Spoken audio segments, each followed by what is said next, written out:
Ito po, pag hinawakan ko po masakit. Ito po, Teresa po. Ha? Dandan. Sige po. Dito po, masakit po ba to? Oo. Isang concerned citizen ang humingi ng tulong matapos mapansin ang isang 60 anyos na lola na natapilok at hindi na makatayo sa may gutter sa Marikina City. So, pinuntahan po namin.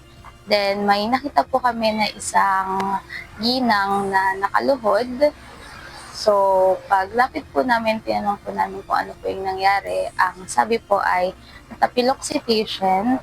Then, naitukod niya po yung kanyang kaliwang tuhod doon po sa may gutter.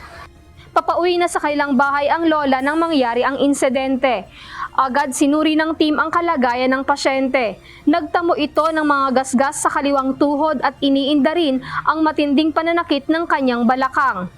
So, tinanong po namin siya kung kaya niya pong tumayo or umupo. Ang sabi niya naman po ay hindi po siya makagalaw.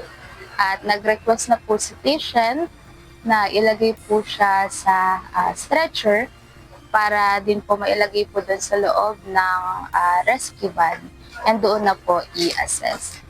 Bukod sa pagmumonitor ng mga vital signs nito, nagsagawa rin ng secondary assessment ang team. Napag-alaman na may nauna ng history ng fracture ang kaliwang bahagi ng kanyang balakang na maaaring na-trigger muli dahil sa aksidente.